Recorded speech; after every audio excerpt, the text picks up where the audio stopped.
Hey there, this is going to be a breakdown of how I got a takedown of a single entry GPP recently. A lot of people have asked exactly how it was done. I know $1,000 isn't crazy money, but it is not nothing.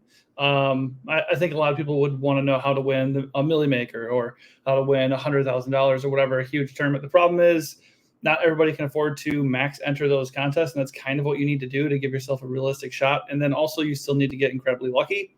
So just my personal strategy is to every now and then I'll do a bullet for a massive contest like that just for fun, just to see if the lineup I like the most has the legs to go that far.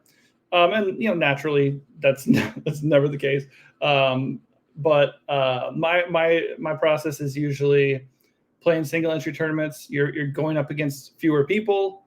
You can play the plays you want. You can play the plays most other people want to play and are going to play, and you just need to make a couple of tweaks, and then you have a chance. So I don't want it to get misconstrued that you can just follow everything I'm going to say and you absolutely will win.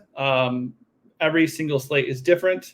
Every piece of chalk is different, and you have to decide what to fade and what to eat.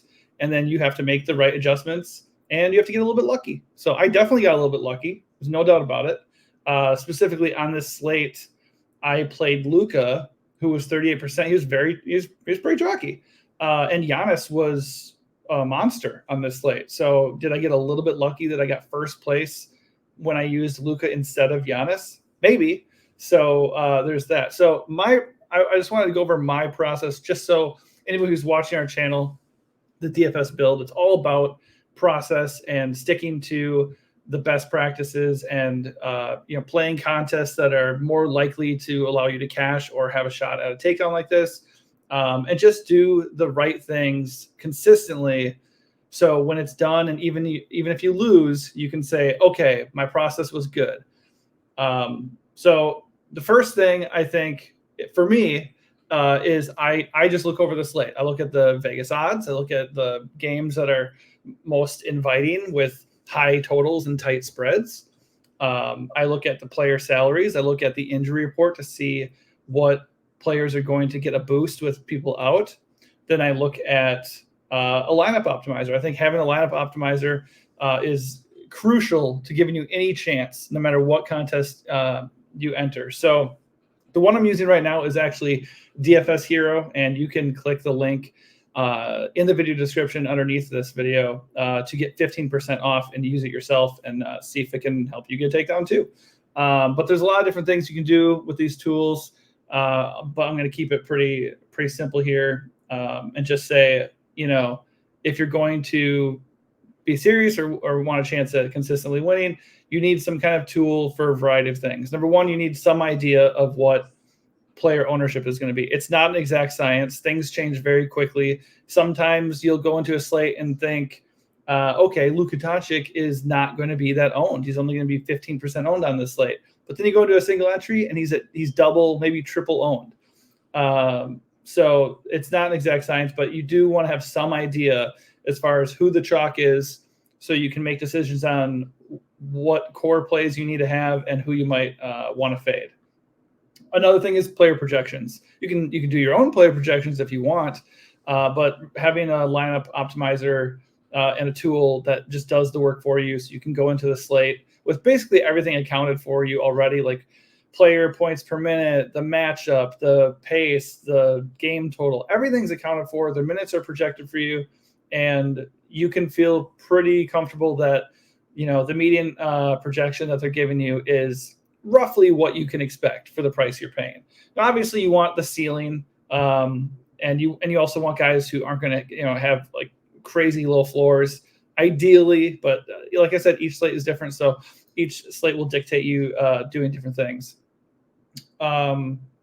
So player projections, player ownership, and then also finding the optimal lineup. When you run these tools, they will spit out, you can do one lineup, just see what the top lineup is for the day in that given moment. It'll change based on leading into lock, sometimes even after lock, because some of these tools have late swap optimizers too.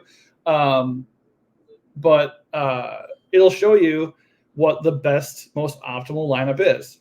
Now, starting off with the top optimal lineup, it's like a cash game lineup. It's just a safe, solid lineup with guys that project well and all put together for what the tool deems to be the best lineup for that slate.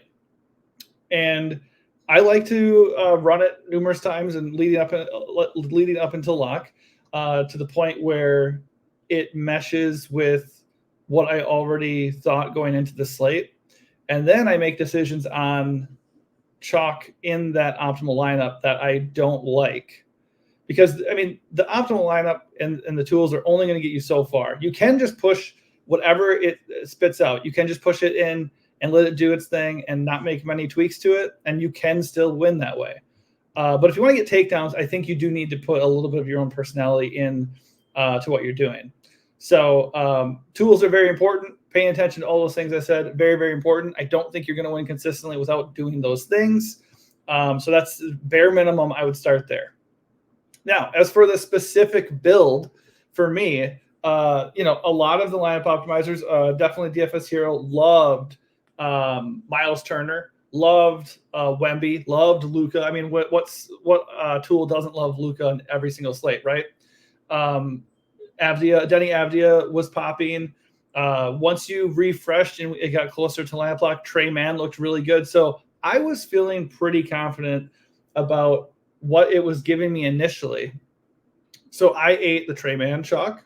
I ate the Avdia chalk. Torrey Craig was a guy that I didn't even realize was popping. And I just thought Torrey Craig at 3.1 with Alex Caruso out felt like a smash play. I know he's Torrey Craig, but I mean, I just thought it was just a good play, especially against the Hawks. And then he ended up being the second chalkiest player in my lineup, which was fine because he was 3.1K. Miles Turner actually came in a lot less owned than I thought he would be, and definitely less owned than what the lineup tools were representing, which that is a little bit of luck that went my way because Charlotte was a smash spot. He was way too cheap at 6.1K. So I got a little bit lucky there for sure. Wemby was popping, and I believe he was in the optimal when the last time I ran it. But I loved Wemby regardless, just because he is always too cheap. He always projects well. The Raptors were a good matchup, and he just was not garnering enough ownership, not as much as I thought he should. So I was definitely a little surprised that he was only at 17% in a single entry, and he was at 8.9K. It was too good of a spot.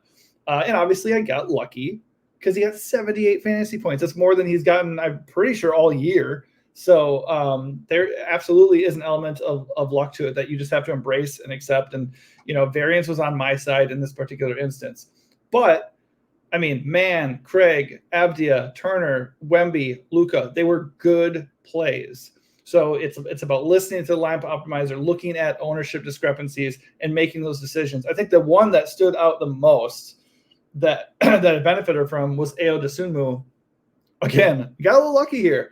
But the logic was there. Good price at 5.4K. Great matchup against the Hawks. Alex Caruso was out. And Patrick Williams had been out. So like the usage and the role was there for Ayo to crush. Did I get a little bit lucky that he was 7% owned and just went off with 47 fantasy points? Absolutely. But that's what it takes sometimes. That's what it's going to take to get all the way to the top spot. But overall, I think if you fall, and Scottie Pippen was a late addition to the starting lineup for Memphis. He ended up being the highest owned player because he was 4K. Did I love playing Scottie Pippen at all? Not really, just because Memphis is difficult to trust. And look, they only scored 87 points anyways. But he has been a decent fantasy performer, and he was a great points per dollar play on that slate. So I felt he was absolute must at that point. But yeah, so for the most part, you need to have follow those logical steps every single time. You want to pay attention to what Vegas is telling us. You want to have a lineup tool that can give us the information that we need to make these decisions. You want the optimizer to spit out one or many lineups depending on what you're doing. If you're going to put out 20, max enter 20 lineup GPP or go all the way up for 150 lineup GPP, you're just going to want to then, depending on how you feel about certain plays, depending on how you're looking at ownership, then you want to just go underweight or overweight on specific players. So like for example, for this was a single entry and it was a very good score, 354. So it would have placed highly in a lot of different contests. I think I checked, there was the $100,000 to first place contest. If I had entered this into there, it would have finished, I think, in the top 100 and got like 250, more dollars or something. I did not. I think I had the same lineup, but I had some kind of pivot variation where I did not have Wemby and Luka, and it was two other guys. I can't remember who it was. But yeah, the main point there for if you're entering a lot of lineups would be to adjust based off the information to go a little bit underweight or overweight. And like Wemby's a good example where the ownership wasn't really there, and I thought it absolutely should be. And I would have gone way overweight on Wemby, and that would have been awesome because he was like the play of the slate, basically, outside of maybe Giannis. So that really does it for me. I just wanted to share my personal process. Everybody's process is different. I mean, I'm not going to say I necessarily am the best at utilizing every tool that I've come across, but I do know that the basics are essential to just min cashing and to giving yourself a chance to really get up there and get a takedown. And consistency. I personally had a drought leading into this takedown. I had like a week of where I was just barely min cashing, or there's just some crazy scores like 400 or 380, and I was getting like 292 to 305, really decent scores, and they weren't even cashing. So what contest you enter is very, very important. That's why I love single entry, because it gives you a chance, even if your lineup isn't perfect, if you eat the right chalk and make 1 to 3 little pivots. I mean, look, this is very chalky except for Ao, Miles, and Wemby. 3 changes that ended up smashing. That's what won it. So don't be afraid to eat chalk, but also don't be afraid to make those calls on chalky plays that just aren't very good. I mean, like the other night we had Duncan Robinson chalk, and he ended up being great chalk. But if you stretch that out across many slates, Duncan Robinson will be very, very bad chalk a lot of the time. So just a couple things to keep in mind. But yeah, hopefully this provides some insight, helps you out a little bit. And be sure to like if it did. And also please subscribe to our channel, The DFS Build. We pump out daily videos for NBA DFS right now to help you break down the entire slate and help point you to the best picks. And we'll be doing the same for MLB, and we've done it for a little bit for NFL, and we'll do it again when NFL season rolls around. Thanks for watching, and good luck on your next slate.